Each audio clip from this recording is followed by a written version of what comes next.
What's going on? In this video, I'm going to be talking about the Nikon D3300 camera and if it's still worth buying in 2020. Let's get right into it.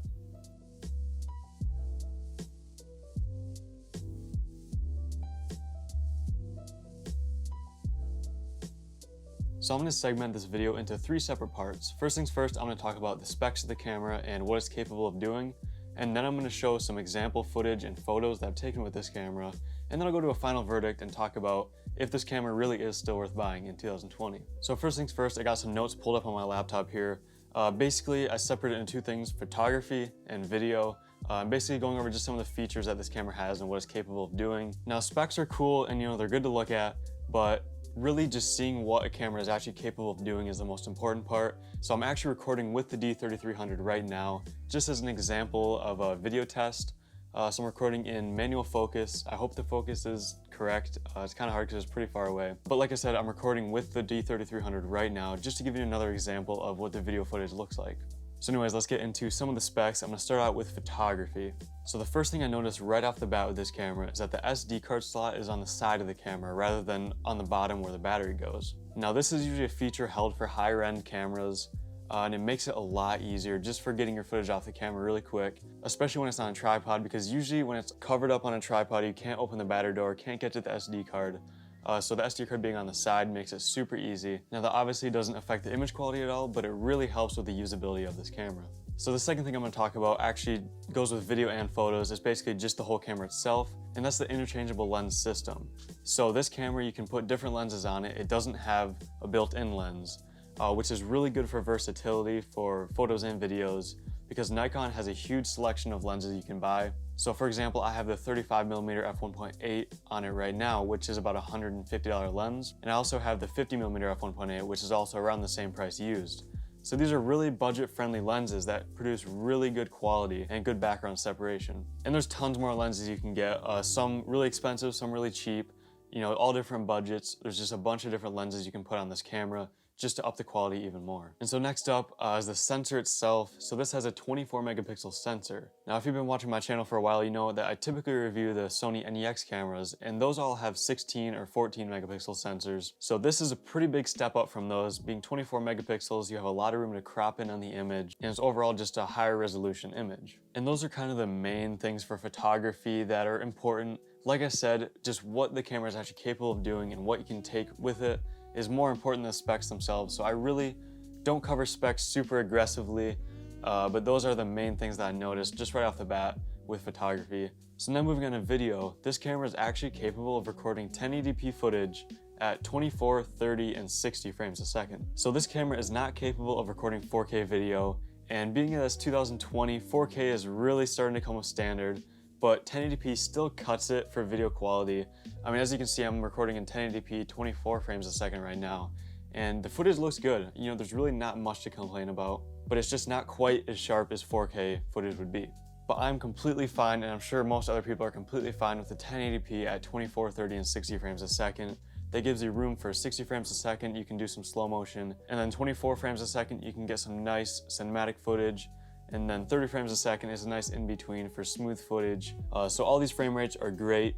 Now I would really like 120 frames a second, but this camera does not do that, which is a little bit of a bummer. But again, 60 frames a second is totally fine, and you can still produce amazing footage out of this camera. Another great thing about this for video is that there's a microphone input jack.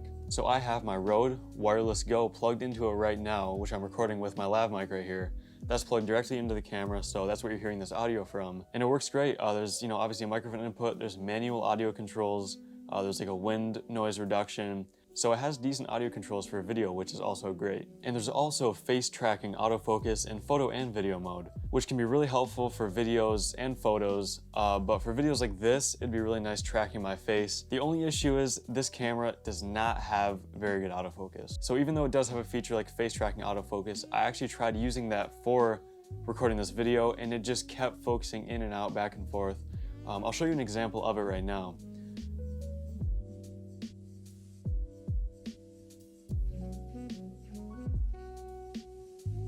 But this has to do with the whole camera. The autofocus just is not very good. Now, not very great autofocus is pretty typical for older cameras like this. Manual focus is always going to be more precise and more reliable. but it is just kind of annoying that the autofocus just is not very good, not very fast.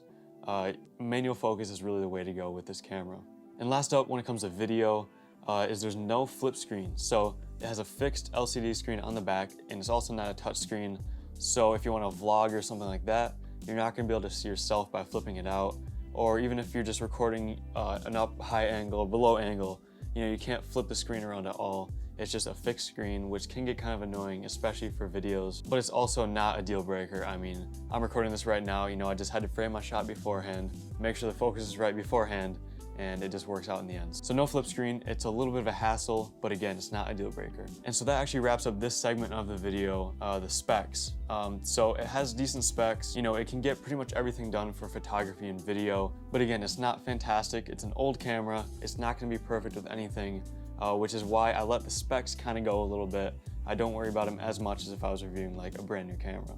So next up, I'm gonna show you some example photos and videos that I took with this camera. I haven't had a super long time to use this, so this is just some quick shots that I took with it. If you wanna see more in-depth stuff, you can look up on like Instagram, hashtag D3300 or something, and you'll be able to find a bunch of photos and videos taken with it. But again, this is what I was able to shoot with the time I've had with this camera. So hopefully you enjoyed this, and then we'll get into the final verdict if this camera is still worth buying in 2020.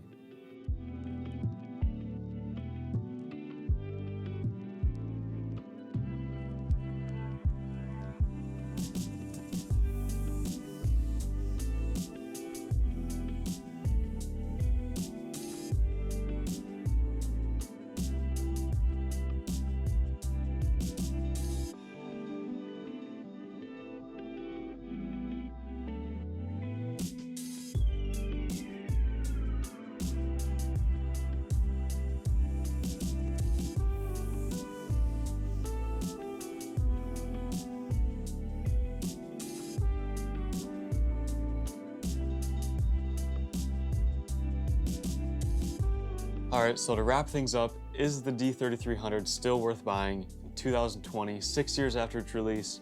Definitely. This camera is not a perfect camera. It has its flaws, it has a lot of flaws, but it also can do great things in the right hands with the right experience and the right practice.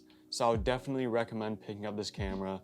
If you are thinking about buying it, maybe if it was gifted to you and you want to know if you should use it, just go ahead and take some pictures, take those videos, and just practice, practice, practice. You can definitely produce great images and videos with this camera. So don't let the camera itself limit you. This camera is perfectly capable of shooting good photos and videos. Just go out there, create some content, and have fun doing it. All right, so I hope you enjoyed this video. Feel free to go down and hit the like button and subscribe to my channel. I'd really appreciate it because I put a lot of time and effort into these videos. And also go check out my other videos. I make a lot of videos about older cameras like Sony NEX cameras.